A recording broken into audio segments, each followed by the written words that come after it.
G welcome back from the break. اور break پہ جانے سے پہلے عباس اسد صاحب کچھ بات کرنا چاہ رہے تھے, میں نے روکا تھا. جی عشا جی.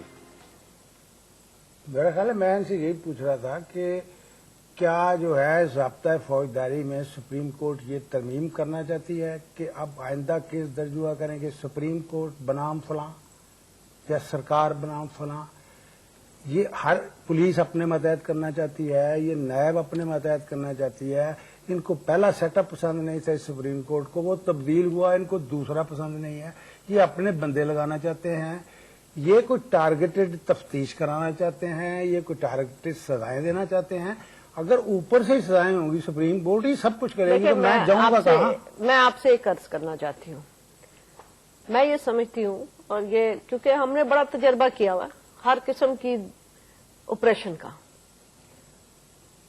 اگر جوڈیشری جو ہے وہ ایگزیکٹو کی آپریشن کو نہیں روکے گی یا ایگزیکٹو کے ایکسیسز کو نہیں, جیسے ان کو نہیں اکاؤنٹیبل کرے گی, تو ایک دن یہ نہ ہو کہ ہمارے ملک میں ون پارٹی رول ہو جائے اور ہم سب اسے کھائے جائیں. اس لیے ہم نہیں چاہتے ہیں کہ جوڈیشری بھی انڈرمائن ہو, مگر ہم یہ نہیں چاہتے ہیں کہ ایک ادارہ دوسرے ادارے کو کھا جائے یا پارلیمنٹری ڈیموکریسی انڈرمائن ہو. دونوں میں سے کوئی نہیں ہونا چاہیے. کچھ یہ بتائیں کہ آپ کو بڑا لمبا کیریئر ہے یہ وکالت کا, کب اب ممکن ہے آپ نے ایسے مجرموں کی وکالت بھی کی ہو جنہوں نے سچ مچ جرم کیا ہو, کرنا پڑتا ہے وکیل کو. ہو سکتا ہے, ہمیں تو نہیں آتے کہتے ہیں. کسی آپ کے کیریئر میں کسی جج نے آپ سے یہ پوچھا ہو کہ آپ کس بندے کی وکالت کرنے آ گئی ہیں؟ ہاں, میں آپ کو بتاؤں کہ مجھ سے پوچھا. میں آپ کو بتاؤں, جب میں نے وکالت اپنی نئی شروع کی تب نیا حدود آرڈیننس آیا تھا, اور مجھے ججز بار بار کہتے تھے کہ آپ ان آوارہ عورتوں کی کیوں بیل کرنے آ رہی ہیں, اور میں پھر بھی جاتی تھی. اور پھر ہم انہیں بتاتے تھے کہ جی اس میں یہ غلط ہے, اور وہ کہتے تھے نہیں بالکل, آپ تو بالکل اسلام دشمن ہیں, آپ ملک دشمن ہیں. مگر وہی ججوں نے وہاں پہ مذہب کو امپلیمنٹ کر رہے تھے کہ فنڈامنٹل رائٹس کو وہ تو صرف ایک قانون کو امپلیمنٹ کرے تھے, مگر اس قانون کو میں تو نہیں کہہ رہی تھی کہ آپ قانون کو نہ امپلیمنٹ کریں. میری کلائنٹ کو رائٹ آف بیل تھا, میں 497 میں جا رہی تھی, میرا رائٹ تھا, مگر انہوں نے ایک لبادہ اوڑھ لیا تھا مورلسٹک. دے ور more loyal then the king, تو ان کو بھی سینسٹائز ہمیں کرنا پڑا.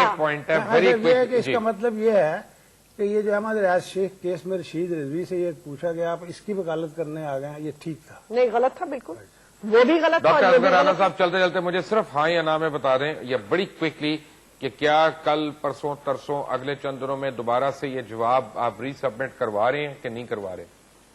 نہیں, یہ اب میٹر جو ہے تقریباً ختم ہو چکا ہے, کیونکہ اس پہ فائنل آرگومنٹس ہو گئے ہیں. اور وہ میں پھر یہ بات ایکسپلین کرنا چاہتا ہوں کہ جس رپلائی کی میں نے بات کی ہے اس کے تیاری میں کوئی پولیٹیکل آبجیکٹ شامل نہیں ہے قطعی کسی قسم کا.